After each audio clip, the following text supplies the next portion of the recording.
పూరా లోకల్. నమస్తే, welcome to పూరా లోకల్. ప్రస్తుతం మనం ప్రెస్ క్లబ్లో ఉన్నాము. ప్రభుత్వం అయితే చెప్తూ వస్తుంది, నోటిఫికేషన్ల మీద నోటిఫికేషన్లు మేము వేస్తూ ఉంటాము, మీరే రెడీగా ఉండాలి ఎగ్జామ్స్ రాసేవాళ్ళు, మాకైతే ఎటువంటి ప్రాబ్లం లేదు, మీరే సిద్ధంగా ఉండాలని ప్రభుత్వం చెప్తుంది. మరి ఈ విషయాన్ని ప్రస్తుతం నోటిఫికేషన్ల కోసం ఎదురు చూస్తున్నారంట. మరి వారిని అడిగి వివరాలు తెలుసుకుందాం. మీ పేరు? నా పేరు వర్ధన్, మాది ములుగోడు జిల్లా. మీరు ఏ నోటిఫికేషన్ కోసం ఎదురు చూస్తున్నారు? Power sector, electricity department. మాది లాస్ట్ ఇయర్ ఫస్ట్ మేనిఫెస్టోలో పెట్టిన దానిలో అయితే లాస్ట్ మేలో వస్తాయి అన్నారు. తర్వాత లాస్ట్ ఇయర్ అసెంబ్లీలో జూలై అసెంబ్లీలో పెట్టారు, ఆగస్ట్ 2nd రోజు. దాంట్లో ఏమన్నారంటే ఫస్ట్ నోటిఫికేషన్ మాదే, విద్యుత్ శాఖ నుండి ఫస్ట్ నోటిఫికేషన్ వస్తుంది అన్నారు. అది పెట్టినారు. తర్వాత ఇవ్వండి మాది ఫైనాన్షియల్ అప్రూవల్ కూడా అయిపోయినాయి. 5,368 వేకెన్సీలకి ఫైనాన్షియల్ అప్రూవల్ కూడా అయిపోయి రెడీగా ఉన్నాయి మావి. అయితే లాస్ట్ ఇయర్ సెప్టెంబర్లో ఏమైందంటే ఖమ్మంలో ఉన్న వరంగల్లో 2 సభలు అయినాయి. విద్యుత్ శాఖ మంత్రి ఇప్పుడున్న బట్టి విక్రమార్క గారే డిప్యూటీ సీఎం గారు విద్యుత్ శాఖ మంత్రి సార్ 2 సభలు అన్నారు. అప్పుడు ప్రమోషన్లు అయిపోయి కింది క్యాడర్ అంతా ఖాళీ ఉంది, 2 నెలల్లో మీకు విద్యుత్ శాఖలో 5,000 వేకెన్సీలతో నోటిఫికేషన్ వస్తాయి అన్నారు. సరే అని చెప్పి మేమందరం, నేను ఉస్మానియా యూనివర్సిటీలో పీజీ చేశాను, తర్వాత నేను జాబ్ చేస్తున్నాను, ఆ ఉన్న జాబ్ వదిలేసుకొని వచ్చాను. ఎందుకంటే మాది 8 ఏళ్ళు, అంటే 2018 జాన్లో పడ్డది లాస్ట్ నోటిఫికేషన్. ఆ రోజు నుండి ఈ రోజు వరకు నోటిఫికేషన్ లేదు.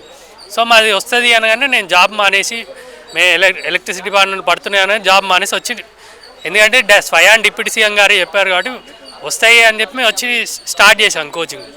తర్వాత సెప్టెంబర్లో అన్నారు, అక్టోబర్లో ఎస్సీ వర్గీకరణ తెచ్చారు. ఎస్సీ వర్గీకరణ తెచ్చిన తర్వాత కూడా ఈనాడు పేపర్లో స్టేట్మెంట్ వచ్చింది, దాదాపు 4,000 వేకెన్సీలు ఉన్నాయి, అక్టోబర్ ఎండింగ్లో పడతాయి అని ఈనాడు వేకెన్సీ వచ్చింది.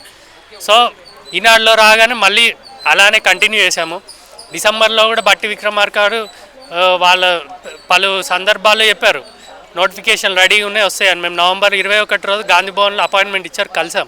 సో ఆ రోజు కూడా అన్నారు ట్రాన్స్కో జెన్కోలో వేకెన్సీలు రెడీగా ఉన్నాయి, 2 నెలల్లో వస్తాయి, మీరు చదువుకోండి ప్రజాప్రభుత్వం అన్నారు. జనవరి తర్వాత ఎస్సీ వర్గీకరణ అయిపోయింది. మేము ప్రజావాణి, ప్రజాభవన్, గాంధీ భవన్ 4 నుండి 8 సార్లు తిరిగాం. ప్రజాభవన్లో సార్ గారు ఉంటారు, సార్ అపాయింట్మెంట్ కోసం తిరిగాం, కానీ నిరుద్యోగులకు అపాయింట్మెంట్ ఇవ్వడం లేదు. సరే అని గాంధీ భవన్లో మినిస్టర్లు, ఎమ్మెల్యేలు ప్రజావాణి అవుతున్నప్పుడు వెళ్ళాము, రిప్రజెంటేషన్ ఇచ్చినాం, ఇస్తే త్వరలో అంటున్నారు. రీసెంట్గా అద్దంకి దయాకర్ సార్ని, బల్మూరు వెంకట్ గారిని అందరినీ కలిసాం. వాళ్ళు ఏమంటున్నారు, పైప్ లైన్లో ఉన్నాయి, ఫస్ట్ మీయే ఉన్నాయి, త్వరలో వస్తాయి. ఆ త్వరలో అనుకుంటే 20 నెలలు అయిపోయింది. ఇంకో 20 నెలలు అయినా ఈ గవర్నమెంట్ వేస్తుందో లేదో ఘోరంగా ఉంది పరిస్థితులు మావి. ఎందుకంటే 20 నెలలు అవుతుంది మాది ఇచ్చి, సంవత్సరం దాటుతుంది. లాస్ట్ ఇయర్ సెప్టెంబర్ అంటే ఈ సెప్టెంబర్ వచ్చింది ఆల్రెడీ, సెప్టెంబర్ సంవత్సరం అవుతున్నా నోటిఫికేషన్ అయితే లేదు. వీళ్ళు త్వరలో అంటున్నారు, త్వరలో అనేది నెలలు సంవత్సరాలు గడుస్తూనే ఉన్నాయి. మేము అందరం హాస్టళ్ళల్లో వండుకుంటా, మేము ఉస్మానియా యూనివర్సిటీలో మంచి పీజీలు చేసిన వాళ్ళం, మేము ఎటు కాకుండా అయిపోయాం. మీరు ఈ విద్యుత్ సెక్టార్కి సంబంధించి నోటిఫికేషన్ కోసం ఎంతమంది స్టూడెంట్స్ ఉన్నారు మీరు ఎదురు చూసేవాళ్ళు? దగ్గర 2 లక్షల నుండి 5 లక్షల మంది రెడీగా ఉన్నారు. ఎందుకంటే జూనియర్ లైన్ మెన్లే దగ్గర 4,000 వరకు ఉన్నాయి, ఏఈలు ఉన్నాయి, సబ్ ఇంజనీర్లు ఉన్నాయి, జేవాళ్ళు. ఎందుకంటే 8 ఏళ్ళ నుండి లేదు ఈ నోటిఫికేషన్. విద్యుత్ శాఖ అనేది ఎమర్జెన్సీ డిపార్ట్మెంట్, ఏ డిపార్ట్మెంట్ అయినా ఇది ఎమర్జెన్సీ కాబట్టి ఎప్పుడు స్టాఫ్ ఉండాలి. ఇప్పుడు హైదరాబాద్లో డేటా సెంటర్లు, అమెజాన్ డేటా సెంటర్ అని, గూగుల్ డేటా సెంటర్ అని పెద్ద సబ్స్టేషన్లు, కాళేశ్వరం దగ్గర 16 సబ్స్టేషన్లు, ఇన్ని సబ్స్టేషన్లు పెరుగుతుంటే దానికి సంబంధించిన స్టాఫ్ కావాలి, ఏఈలు, జూనియర్ లైన్మెన్లు అని, సబ్ ఇంజనీర్లు అని, వీళ్ళందరూ ప్లాంట్ ఇంత కావాలి. రీసెంట్గా యాదాద్రి థర్మల్ పవర్ ప్లాంట్ అని 4,000 మెగావాట్లు, ఇండియాలో పెద్దది అది. దాని దగ్గర 2,000 నుండి 3,000 మంది స్టాఫ్ కావాలి, కానీ 200 మంది స్టాఫ్ ఉన్నారు. అంటే అర్థం చేసుకోండి ఎంత కొరత ఉందో విద్యుత్ శాఖలో. ఇంత వేకెన్సీలు ఉన్నా వీళ్ళు నోటిఫికేషన్ వేయడం లేదు. అంటే కారణం ఏమనుకుంటున్నారు? అదే గవర్నమెంట్ నిర్లక్ష్యం. గవర్నమెంట్ అసలు పట్టించుకోవడం లేదు, నిరుద్యోగుల నుంచి పట్టించుకోవడం లేదు. వాళ్ళు ఎప్పుడు అన్నీ అసలు నిరుద్యోగుల అంశం అనేది వాళ్ళు పట్టించుకోవడం లేదు అని మాకు అర్థమైంది. మేము ఎందుకంటే వివిధ లీడర్లను కలిసాం, కోమటిరెడ్డి గారిని, బల్మూరు వెంకట్ గారిని, ఎంఐఎం అసదుద్దీన్ గారిని. వాళ్ళ దగ్గరికి వెళ్ళినప్పుడు ఇది గవర్నమెంట్ చేతిలో ఉంది, వాళ్ళు పర్మిషన్ ఇస్తే వస్తుంది, కానీ వాళ్ళు ఇవ్వడం లేదు.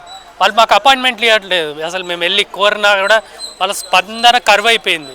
మేము ఇట్లా ఎన్ని నెలలు వెయిట్ చేయాలి? అసలు ఈరోజు కూడా ఇక్కడ వచ్చిన వాళ్ళు సాఫ్గా మా పవర్ సెక్టర్ వాళ్ళు ఎక్కువ ఉన్నారు. ఎందుకంటే మా రెడీగా ఉన్నాయి, అందరూ తెలుసు రెడీగా ఉన్నాయి, 8 ఏళ్ళు అవుతుంది కాబట్టి పడతాయి అని వెయిట్ చేస్తున్నాం. ఒక సైడ్ మా ఏజ్ అయిపోతుంది, సంవత్సరాలు గడుస్తున్నాయి. మాకు ఇటు సైడ్ ఫీజు, ఇప్పుడు మేము హాస్టల్ ఫీజులు అని ఇవన్నీ పెరుగుతూనే ఉన్నాయి, ఒక క్లారిటీ కూడా లేదు ఎప్పుడు వస్తుందని. ఇప్పుడు లోకల్ బాడీ ఎలక్షన్లు వస్తాయి అంటారు, అది వస్తే 6 నెలలు ఎలక్షన్ కోడ్ అంటారు, ఆడ ఆపేస్తారు. ఇలా ఎన్ని నెలలు ఎన్ని సంవత్సరాలు ఇలా త్వరలో అని మమ్మల్ని ఇలానే ఎటు కాకుండా చేస్తారు. వస్తే అని చెప్పండి, రాదంటే మేము జాబులు చేసుకుని పోయి అల్లైనా జాయిన్ అవుతాం. కానీ నెల త్వరలో వస్తాయి, మీ రెడీగా ఉన్నాయి, రేపు వస్తాయి, ఎల్లుండి వస్తాయి అనుకుంటా కాలయాపన చేసుకుంటా మమ్మల్ని ఎటు కాకుండా అయిపోతున్నాం.